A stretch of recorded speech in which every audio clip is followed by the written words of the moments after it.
Hello hello study brains, hope आप अच्छे होंगे, मज़े में होंगे, खुशहाल होंगे। तो आज के वीडियो में हम इम्पोर्टेंट टर्म्स को स्टार्ट कर रहे हैं। इससे पहले मैंने 8 या 9 लेक्चर्स दिए हैं, उनको आपने अगर देखा नहीं अभी तक तो जाके उनको पहले देख लीजिए। मैंने जुडिशरी डिस्कस की, मैंने कम्युनिकेशन पे बात की, मैंने हाई कोर्ट, सुप्रीम कोर्ट, जजेस के ऊपर सारी बातें हमने उन लेक्चर्स में कंप्लीट की हैं। आज एक और लेक्चर हम टर्म्स पे रिकॉर्ड कर रहे हैं, तो आई होप कि और 200 से ज़्यादा टर्म्स में कराऊंगा। बस इतना सफिशेंट है, 10 ही मार्क्स है, इन्हीं में इंशाल्लाह सब कुछ आएगा। तो सबसे पहली टर्म है हमारी लॉ। लॉ किसको कहते हैं? Set of rules that govern or control human behaviour, यानी ह्यूमन बींग्स को जो कंट्रोल करे उसको लॉ कहते हैं। ह्यूमन बिहेवियर को जो कंट्रोल करे, एक कानून होता है जो ह्यूमन्स को कंट्रोल करता है। स्पेशल लॉ क्या होता है? स्पेशल लॉ एक ऐसा लॉ होता है जो एप्लीकेबल होता है पर्टिकुलर सब्जेक्ट्स के रिगार्डिंग। मिसाल के तौर पे पोक्सो है, जो बच्चे हैं उनको बचाने के लिए सेक्सुअल हरासमेंट वगैरह से, तो या इसी तरह से एमवी मोटर व्हीकल्स के लिए स्पेशल लॉ है। इसी तरह से एनआई एक स्पेशल कोर्ट है, स्पेशल लॉ मतलब टेररिज्म वगैरह के लिए। नार्कोटिक्स यानी ड्रग्स वगैरह के रिलेटेड अलग लॉ है, एससी एसटीज के रिलेटेड, तो इसको हम स्पेशल लॉ कहते हैं। इसके बाद आता है लोकल लॉ। लोकल लॉ क्या है? देखिए, इंडिया एक बहुत बड़ी कंट्री है, तो इंडिया में बहुत सारी स्टेट्स हैं। तो मिसाल के तौर पे हम जम्मू एंड कश्मीर की बात करेंगे, इसके लिए जो पर्टिकुलर लॉ होगा उसको हम लोकल लॉ कहेंगे। सबस्टेंशियल लॉ किसको कहते हैं? जो rights and duties of a citizen को डिस्कस करते हैं, यानी सबस्टेंशियल लॉ उन लॉज को कहते हैं जिसमें हर एक सिटीजन के राइट्स क्या है, उसकी ड्यूटीज क्या है, उन पे बात कर रहा है। प्रोसीजरल लॉ कहते हैं जो एक हाई कोर्ट को गाइडलाइन करता है कि आपको अपना बिजनेस यानी अपना काम किस तरह से करना है, आपको केसेस की हियरिंग वगैरह किस तरह से करनी है, उसको हम प्रोसीजरल लॉ कहते हैं। अब आते हैं टर्म लीगल पे। लीगल कहते हैं कोई भी एक्शन जो परमिट की गई है लॉ की तरफ से, उसको हम लीगल कहते हैं। इलीगल जिसमें परमिशन ना हो उसको इलीगल सिंपली कहते हैं। अब आते हैं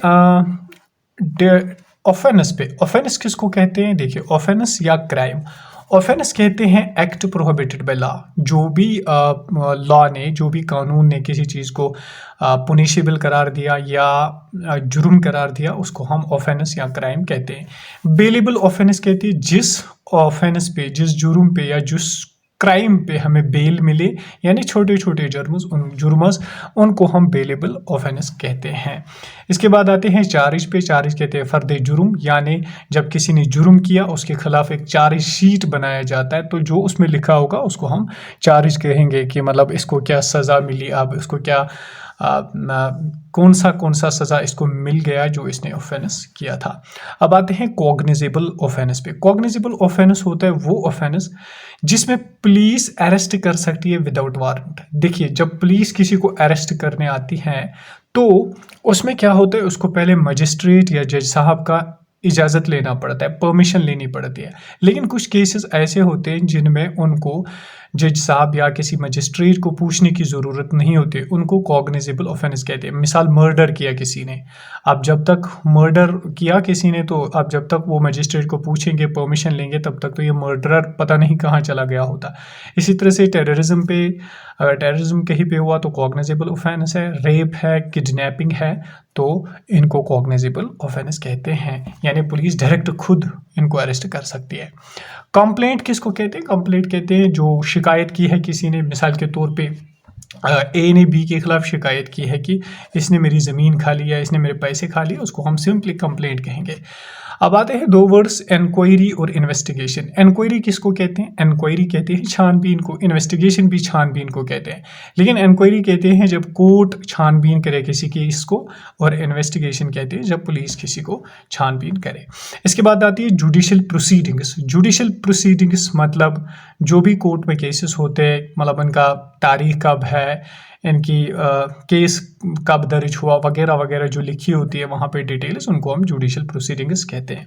नॉन कॉग्निजेबल ऑफेंस जिनमें पुलिस डायरेक्टली किसी को विदाउट अरेस्ट वारंट अरेस्ट नहीं कर सकते हैं। मिसाल के तौर पे डिफेमेशन है, किसी ने किसी के बारे में कुछ कहा, लेकिन जब तक ना उस पर मजिस्ट्रेट का आर्डर आएगा तब तक पुलिस उसको गिरफ्तार नहीं कर सकती। इसके बाद आते हैं नोटिफिकेशन। नोटिफिकेशन क्या होता है? सिंपली जब किसी चीज़ की नोटिफिकेशन आ जाए, मतलब इसको केस की नोटिफिकेशन ये है कि कल इसकी तारीख है, कल इसकी हियरिंग है। ऑफिसर इंचार्ज कहते हैं head officer of any department. किसी भी डिपार्टमेंट का हेड जो होता है उसको ऑफिसर इंचार्ज कहते हैं। प्लीडर क्या होता है? प्लीडर एक किस्म का लायर ही होता है। Person authorised or under any law for time being enforced to practice in such a court includes any other person lawyer। मिसाल ये एक किस्म का लायर ही होता है जो किसी के बदले बात करता है, किसी के बदले केस को लड़ता है। अब आते हैं पुलिस रिपोर्ट पे। देखिए पुलिस रिपोर्ट क्या होती है? पुलिस रिपोर्ट होता है सिंपली चालान।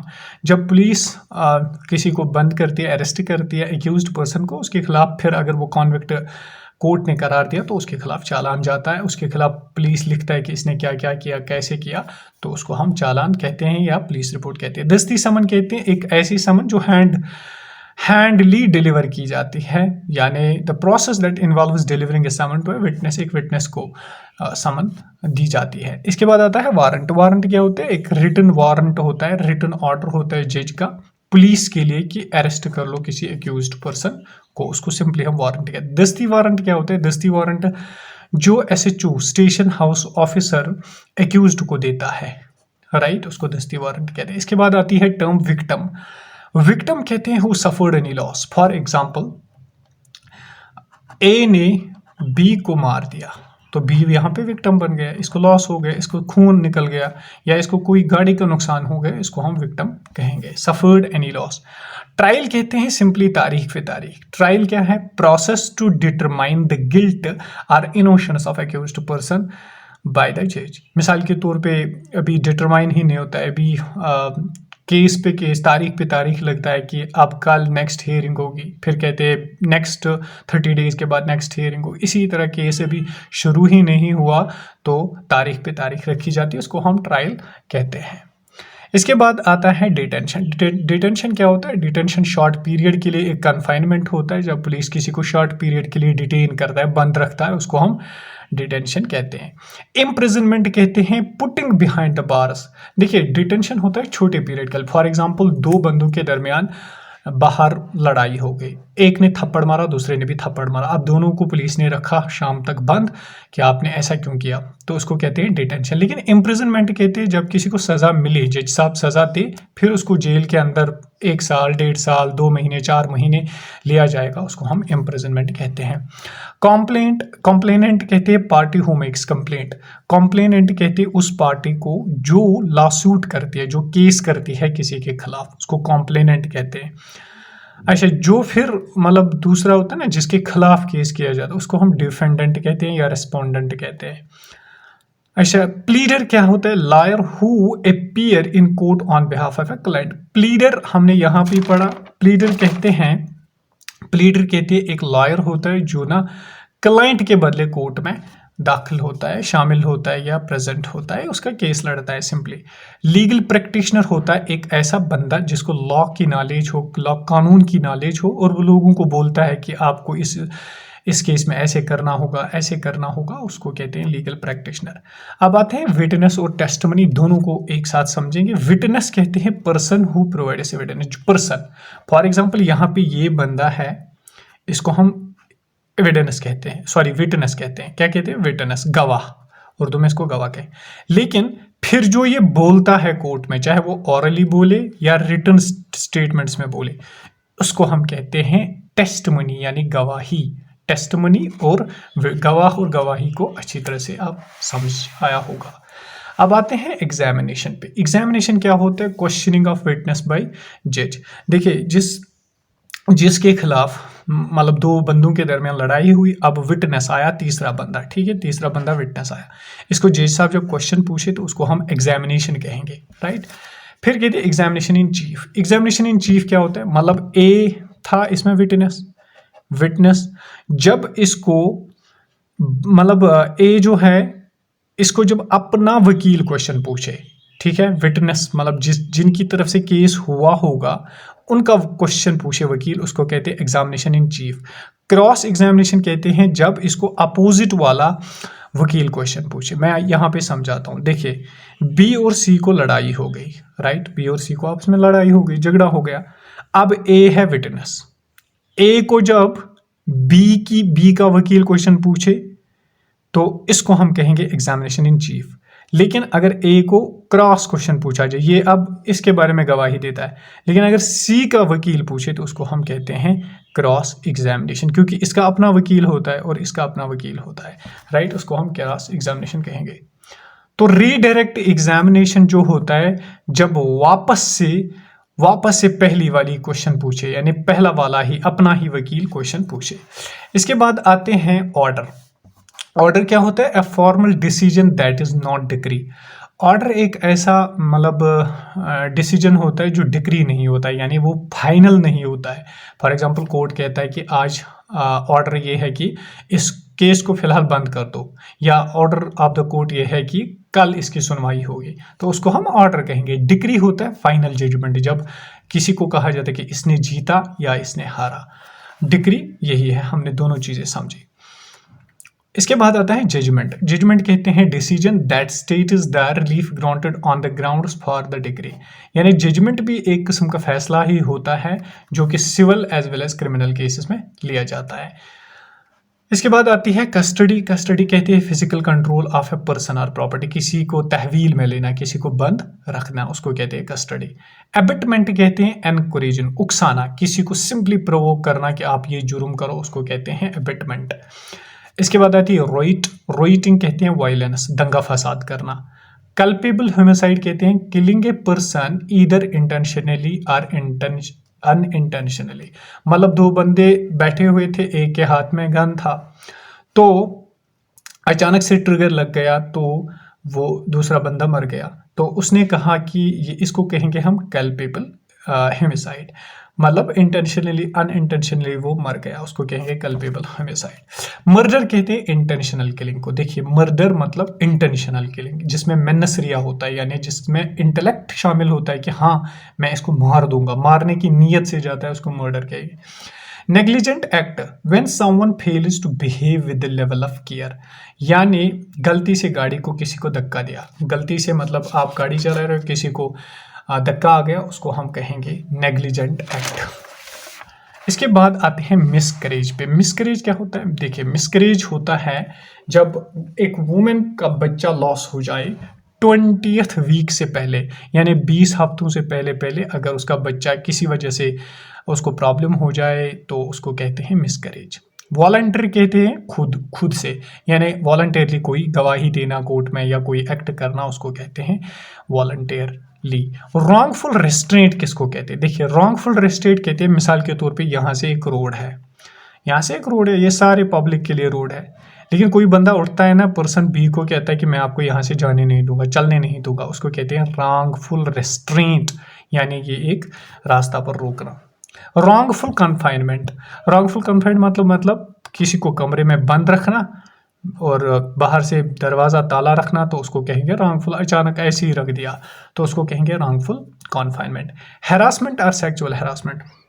देखिए हैरासमेंट क्या होता है? थ्रेटन और ह्यूमिलिएट अनदर पर्सन, या अनवेलकम बिहेवियर करना, किसी को हरास करना, किसी को तंग करना, उसको कहते हैं हैरासमेंट। वोयरिज्म क्या है? वोयरिज्म कहते हैं कि सेक्सुअल ग्रेटिफिकेशन के लिए, यानी सेक्सुअल डिजायर को हासिल करने के लिए किसी को देखना, चुपके से पीपिंग करना, किसी को विंडोज के थ्रू देखना। फॉर एग्जाम्पल एक लड़की कहीं पे प्राइवेट कुछ काम कर रही है, नहा रही है, तो उसको देखना, तो उसको कहते हैं वोयरिज्म। स्टॉकिंग कहते हैं किसी का पीछा करना। स्टॉकर कहते हैं पीछा करने वाला, उमूमी तौर पे लड़कियों का पीछा करने वाला, और स्टॉकिंग कहते हैं किसी को पीछा करना। अच्छा एक्सटॉर्शन किसको कहते हैं? देखिए एक्ट ऑफ ऑब्टेनिंग मनी। मिसाल के तौर पे इसको मैं ऐसे आपको समझाऊंगा।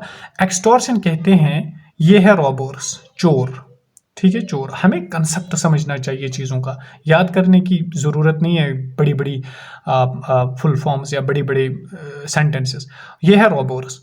इन रॉबर्स ने पर्सन सी को अरेस्ट किया, ठीक है। इस पर्सन सी का बाप है पर्सन पी।